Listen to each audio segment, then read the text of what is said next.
Salam sejahtera, saudara yang kekasih di dalam nama Tuhan Yesus Kristus.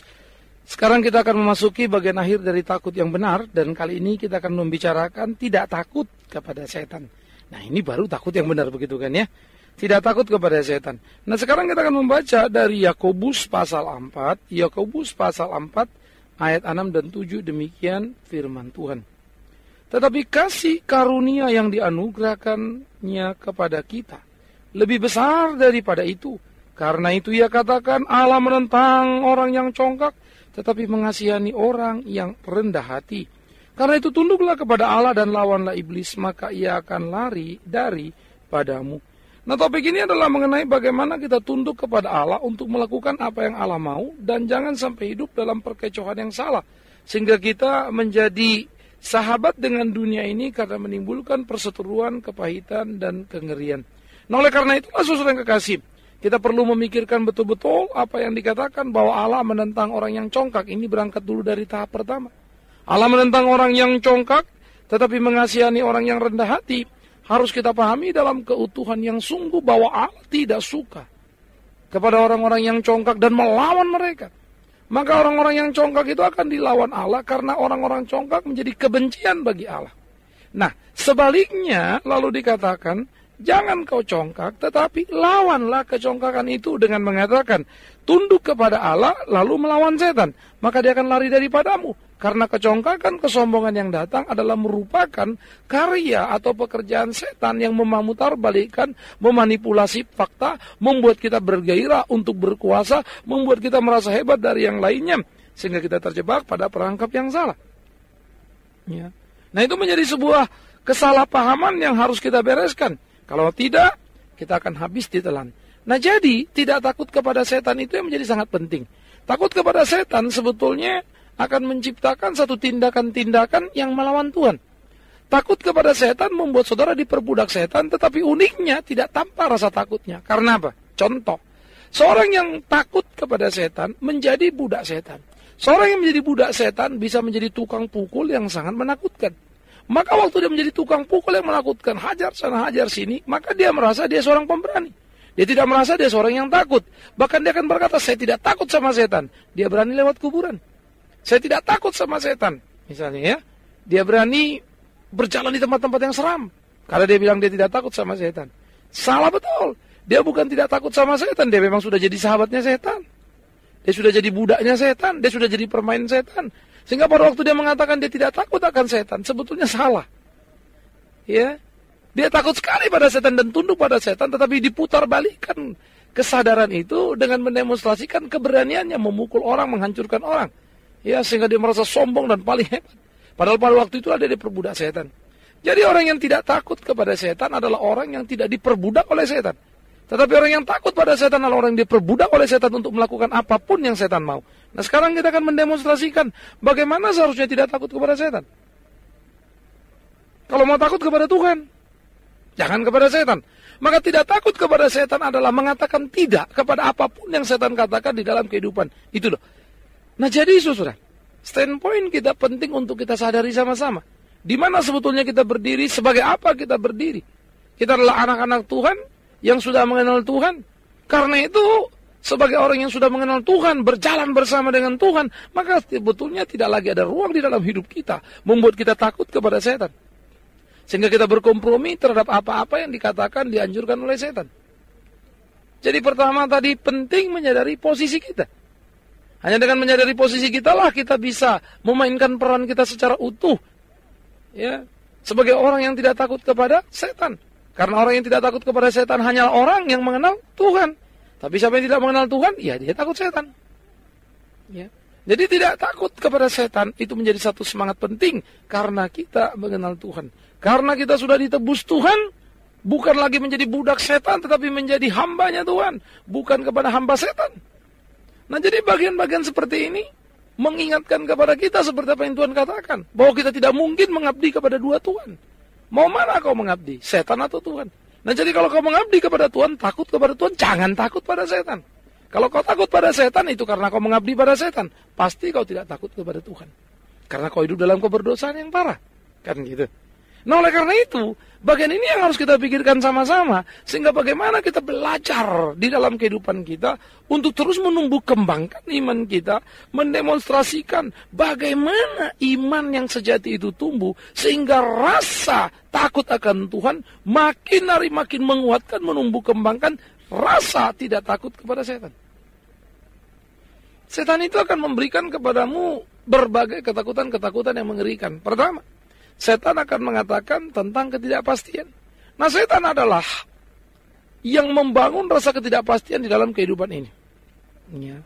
Nah, ini yang menjadi bahaya. Ini menjadi permusuhan-permusuhan yang sangat menakutkan dalam kehidupan, karena realita hidup sepertinya memang realita yang tidak ada kepastian. Sebentar kisah begini, sebentar besok begini, kita pikir begini, tahu-tahu begitu. Maka ketakutan-ketakutan kita yang kita bangun berdasarkan pengalaman-pengalaman, ya, yang sebetulnya si fenomena begitu ya, tapi itu kejadian di dalam kehidupan kita. Maka itu kita bangun membuat kita menjadi takut kepada ketidakpastian. Maka setan berkata, memang tidak pasti. Jadi kalau kamu mendapatkan kepastian, ikuti aku. Pegang jimat ini, pegang jimat itu, pergi ke sana, pergi ke sini, dan seterusnya. Entah apapun modelnya.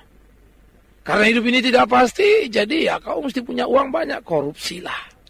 Karena hidup ini tidak pasti, ya kau babat lawan-lawanmu di kiri kanan itu, sikat itu semuanya. Karena kalau nggak nanti bahaya, mereka mengancammu.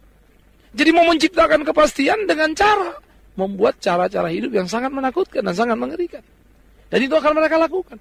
Oleh karena itu, saudaraku yang kekasih di dalam Tuhan Yesus Kristus, pikirkan, camkan itu baik-baik. Jadi, musuh kita adalah ketidakpastian itu. Karena itu jangan lari dari ketidakpastian kepada setan. Tetapi sebaliknya datanglah kepada Tuhan. Karena di dalam Tuhan ada kepastian. Jadi jangan kau beli barang palsu dari setan. Ya. Nah, ini menjadi penting sekali. Karena manusia memang sangat membutuhkan kepastian. Setan menawarkannya dengan harga obral. Kenikmatan-kenikmatan kosong diberikannya. Tetapi Tuhan mengatakan tidak. Takut akan Tuhan lain memberikan kepastian bukan saja di sini, di dalam hidup ini. Bahkan nanti di balik kehidupan itu, yaitu kematian. Yang misteri, yang kemudian menjadi tampak nyata, tampak terang di dalam kehidupan. Itu perlu sekali untuk kita pikirkan sama-sama. Disitulah kita membangun kehidupan kita untuk menjadi sebuah kehidupan yang utuh, saudaraku. Ya, nah itu camkan. Itu pikirkan baik-baik. Jadi kita tidak terjebak pada perangkap salah dalam kehidupan ini. Nah kemudian saudara yang kekasih, takut akan Tuhan, tunduk kepada Tuhan, menumbuh kembangkan ya rasa tidak takut kepada setan. Apa yang mau ditawarkan setan lagi sesudah ketidakpastian? Kedua, relativisme. Setan itu akan memberikan kepada kita satu tawaran-tawaran untuk kita menghindarkan diri dari kemutlakan. Relativisme adalah satu paham yang mengatakan tidak ada yang mutlak di dalam kehidupan ini. Termasuk Alkitab, termasuk firman Tuhan. Ya. Orang berkata kebenaran itu relatif. Hari ini itu bisa benar, besok tidak. Waduh, sangat mengerikan bukan? Ya. Maka belajar dari pengalaman-pengalaman lalu berkata, coba dulu gereja bisa benar, bisa. Tapi satu waktu bisa salah, bisa. Kapan benar? Lihat aja dulu. Mereka mewariskan pemikiran-pemikiran hebat. Kapan salah? Lihat aja itu gereja. Pernah membunuh seorang ilmuwan yang sangat terkenal, Galileo. Hanya karena mengatakan bumi ini berputar. Padahal keyakinan pada waktu itu matahari yang mengitari bumi. Ya, jadi jalan kiri, jalan kanan, naik ke barat, turun ke timur. Karena waktu itu pemahamannya bumi itu bukan bulat tapi setengah lingkar. Itu pemahaman orang pada masa itu. Ya. Nah, gereja waktu itu sangat berkuasa. Maka kemudian gereja membunuh Galileo yang kemudian teorinya terbukti benar. Jadi orang bilang, gereja bisa benar, bisa salah, bisa buktinya itu. Galileo bisa benar, bisa salah, bisa.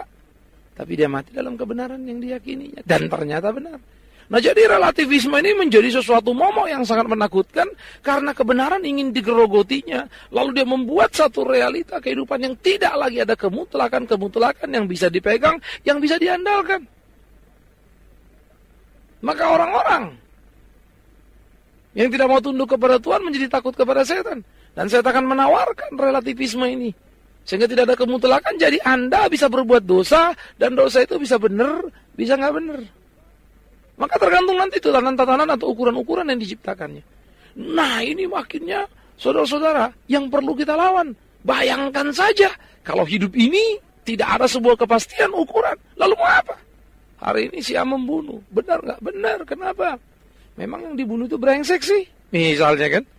Padahal membunuh. Mau yang brengsek atau yang nggak brengsek dibunuh, ya sama dong salahnya. Membunuh kok. Ya. Tetapi relativisme akan memberikan kemungkinan-kemungkinan pembenaran terhadap kesalahan yang dilakukan. Tragedi sekali. Maka akhirnya ukuran-ukuran membunuh itu sangat relatif dan sangat situasional banget. Nah ini mengerikan, saudara. Ya. Maka di situ manusia akan dibawa, digiring pada sebuah pola hidup yang sangat menakutkan sekali. Mencuri nanti, nggak tentu itu jadi dosa. Karena tergantung. Nah, kalau mencuri daripada dia nggak mencuri lalu mati nanti nggak makan kan gitu ya. Akhirnya mencuri jadi boleh, sah atas dasar argumen tadi.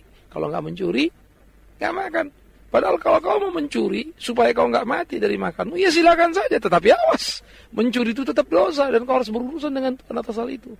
Jadi jangan bilang itu tidak dosa. Ya. Karena itu saya tidak akan pernah merekomenmu untuk mencuri hanya karena alasan tadi. Karena kita percaya betul orang takut akan Tuhan pasti dipelihara Tuhan dengan cara Tuhan yang ajaib. Ya kan? Tetapi orang yang tidak takut kepada Tuhan tetapi takut kepada setan akan mensahkan itu. Karena itu jangan takut kepada setan. Lawan relativisme itu. Bangunlah struktur kebenaran, kemutlakan dan taklukkan dirimu ke sana. Dan kemutlakan itu adalah firman Tuhan itu. Jadi kita mesti berani menaklukkan diri kita kepada kebenaran firman Tuhan yang nyanda amin itu, yang final itu. Baca Alkitab itu. Sometimes kalau kita baca Alkitab kadang-kadang, waduh berat banget. Disuruh berdoa buat musuh maunya kita juga menghajar musuh kan begitu ya. Menghabisi musuh-musuh kita. Ini suruh doa buat musuh, bala. Berkatilah musuhmu. Waduh, tidak enak betul. Maunya kita renyak tuh musuh, kita tangkap itu musuh. Nah itu anjuran setan. Tapi kalau kau tidak takut pada setan, setan, jangan kau pikir, aku tidak bisa berdoa untuk musuhku. Dan jangan kau pikir, aku akan melampiaskan hawa nafsuku dengan melakukan apa yang kau mau. Tidak. Tapi aku akan melakukan apa yang Tuhan mau. Tampak sulit di depan sana, tapi aku tahu. Dan aku percaya, Tuhan akan memampukanku. Nah itu loh. Semangat itu yang harus ditumbuh kembangkan. Yang membuat engkau berpikir 800 kali kalau mau berbuat dosa. Dan akhirnya selamatlah kau dengan tidak berbuat dosa. Karena kau tidak takut kepada setan yang menawarkan berbagai kemungkinan yang kalau tidak kau lakukan, peluang akan lewat. Jadi, yang pertama setan menciptakan ketidakpastian membuat kita banyak takut dalam menghadapi kehidupan. Yang kedua setan menawarkan relativisme, jauh dari kemutlakan, tidak ada kemutlakan. Maka yang ketiga, setan juga akan menawarkan apa yang kita sebut kesempatan. Seakan-akan hanya dengan melakukan apa yang ditawarkan setan lah, kita akan mendapatkan kesempatan. Dengan korupsi kita mendapatkan kesempatan kaya. Dengan telikang kiri, telikang kanan, hajar sana, hajar sini, licik sana, licik sini, kita punya kesempatan menduduki kursi-kursi yang tinggi itu loh. Ya, kita punya kesempatan pegang ballpoint yang bisa berubah menjadi jutaan atau miliaran. Waduh, luar biasa. Kita punya kesempatan ini, punya kesempatan itu, punya kesempatan itu. Wow, menjadi terkenal sekali. Tentu saya tidak mengatakan terkenal salah, kursi jabatan tinggi salah, tetapi yang salah kan cara meraihnya, cara menjalaninya. Maka setan akan menawarkan berbagai kesempatan-kesempatan, bahkan termasuk pesta pora dalam dosa. Seakan-akan kalau kau tidak ikut itu, kau habis. Bukan karena ada Pamio yang berkata, kalau kita hidup jujur, Pak, mana bisa kaya? Kan gitu. Sehingga Pamio itu semacam satu kebenaran yang harus dipahami. Maka untuk kaya seakan-akan orang harus melakukan dengan segala cara. Karena kesempatan untuk kaya cuma itu jalannya. Apa iya? Saya jawab tidak. Tuhan bisa membuat kau mau jadi kaya kalau memang Tuhan mau. Kecil sekali urusan itu. Orang bikin kau saja nggak ada jadi ada, gampang kok Tuhan. Bikin kau manusia dia cuma bersabda, apalagi cuma bikin kau kaya, enteng kali itu. Karena itu jangan kurung dirimu, jangan perangkap dirimu dengan menciptakan kesempatan-kesempatan dalam tatanan nilai setan dipindahkan kepada kekristenan. Sehingga ini hidup seakan-akan cuma punya ini atau punya itu. Kan sedih sekali. Ya. Nah itu sebab orang dalam kekristenannya bisa tetap jatuh ke dalam keberdosaan karena ketakutan untuk tidak mendapatkan kesempatan. Sehingga dia mengubah berbagai paham-paham itu, dikristenkannya lah pikiran setan. Waduh, ini mengerikan sekali, saudara. Pikirannya mau pikiran setan, tapi dikristenkan. Oh, nama Tuhan diperjualbelikan. Akhirnya seringkali orang menjadi tidak takut memperjualbelikan nama Tuhan. Justru takut kehilangan kesempatan. Maka setan masuk. Saudaraku, jangan pernah takut kepada setan. Mungkin tampaknya kesempatan menjadi jauh darimu. Kejujuran membuat kau mungkin bahkan disingkirkan. Kejujuran membuat kau tidak disukai di dalam pekerjaan. Bisa jadi, ya. Ya, dan sekali lagi, ya. Tetapi percayalah bagaimana Tuhan akan menolong, menuntun, membimbing, membela kita dalam kehidupan ini. Bagaimana kita harus mampu mendemonstrasikan itu sebagai orang yang mengenal Tuhan. Ya. Nah, itu perlu kita bangunkan, saudara. Kita tumbuh kembangkan dalam kehidupan kita bagaimana seharusnya kita hidup seperti yang dikehendaki Tuhan. Jadi, jangan takut kepada setan yang datang menghimpit kita dengan relativismenya. Jangan takut kepada setan yang datang menggoda kita dengan kesempatan-kesempatan yang diberikannya. Jangan pernah takut kepada setan yang datang dan coba mengguncang-gancingkan kita di tengah-tengah kehidupan kita. Demi Tuhan yang hidup, tunduklah kepada Tuhan dan lawan setan. Katakan tidak kepada apapun yang ditawarkannya, sehingga tidak menjebak kita pada perangkap-perangkap yang salah di dalam kehidupan ini. Ya, tetapi bagaimana kita terdorong oleh cinta kasih yang ilahi dan terus menumbuh kembangkan kebangunan-kebangunan yang utuh dalam kehidupan kita, supaya kita hidup seperti apa yang Tuhan kehendaki dan hidup kita menyenangkan hatinya. Lawan setan itu, saudara. Ya. Mungkin engkau akan berkata, saya melawan setan, Pak. Saya melawan setan, Pak. Tapi ngomongnya juga gak karu-karuan, ngeri loh. Ya, saudara membantai sana, membantai sini. Waduh. Saya gak melawan setan, Pak. Tapi nimpu uang kolektor. Saya melawan setan, saya tidak takut pada setan, Pak. Gitu ya. Tapi kemudian jadi tukang fitnah. Waduh. Hati-hati. Tidak takut kepada setan tidak hanya cukup untuk diucapkan, tetapi harus didemonstrasikan dalam keutuhan tindakan. Sebagai perwujudan ekspresi iman. Tunduk kepada Tuhan. Oleh karena itu, coba mari kita lihat bahwa banyak sekali perspektif dalam diri kita ini sebetulnya yang takut kepada setan, kan? Ketika saudara misalnya takut tentang hari esok, takut kepada sakit penyakit, takut kepada gangguan ini, takut kepada gangguan itu. Rasa takut itu wajar ada pada diri manusia. Tetapi Tuhan berkata, jangan takut, serahkan takutmu kepadaku, serahkan khawatirmu kepadaku. Itu kan kata Tuhan. Karena takut dan khawatir yang dipelihara akan membunuh kita di dalam keberimanan kita. Dan akan membuat setan tumbuh subur dalam kehidupan kita. Bukankah itu sangat menakutkan? Oleh karena itulah saudara yang kekasih, kita perlu bertarung dalam kehidupan ini untuk hidup seperti apa yang Tuhan kehendaki. Sehingga hidup kita menjadi hidup yang berkemenangan hanya untuk memuji, untuk memuliakan nama Tuhan kita. Jalanilah itu. Hiduplah di situ. Ya, nikmati semua itu. Karena itu jangan hinakan dirimu dengan takut kepada setan. Ya, jangan hina dirimu dengan takut kepada setan. Karena takut kepada setan justru kau ingin mengatakan Tuhan tidak hidup dalam hidupmu dan Tuhan bukan Tuhanmu. Jadi bagaimana kau bisa mengatakan Tuhan adalah Tuhanmu, Tuhan adalah juru selamatmu, tapi kau hidup takut kepada realita kehidupan, di mana setan datang menakut-nakutimu dan berkata, kau akan begini, kau akan begitu, tidak punya ini, tidak punya itu, kau akan begini dan begitu dan seterusnya.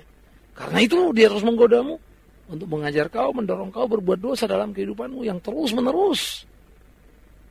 Dia mengajarmu bahkan menikmati dosa itu, membuat kau lari dari kenyataan hidup, lalu kau ngederak gitu ya, obat-obatan dan seterusnya, mabok, ekstasi dan seterusnya. Demi Tuhan yang hidup. Jangan biarkan dirimu dibudak, dibodoh-bodohi oleh setan itu. Lawan dia. Berseru kepada Allah. Lawan dia. Tunduk kepada Allah. Biar Allah melakukan bagian-bagiannya untuk menolong engkau menggapai kemenangan demi kemenangan di dalam hidupmu. Saudaraku yang kekasih, pertetapkan hatimu dan lawan setan itu. Maka bahagialah hidupmu karena kau merdeka. Oleh karena itu jangan terus berkajang dalam dosa. Hei suami-suami, jangan pernah bangga karena kau memukul istrimu. Itu aibmu, itu kegagalanmu. Kau masih tunduk pada kehendak setan. Hei pria-pria, jangan pernah merasa engkau hebat hanya karena kau mabuk. No. Salah besar. Salah besar. Kemabukan dan perbudakan daripada minuman atau apapun yang membuatmu mabuk. itu justru menunjukkan kau masih dalam genggaman dan permainan setan. Jangan engkau melacurkan dirimu. Jangan engkau terjebak pada perangkap gaya hidup tipu sana dan tipu sini. Entah engkau pria, entah engkau wanita. Itu berarti kita sedang apa? Kita sedang kalah dan diperbudak oleh setan itu. Jangan, bangun. Tataplah kebenaran. Tunduklah kepada Tuhan. Berjalanlah dalam pimpinan cinta kasihnya dan lawanlah setan itu.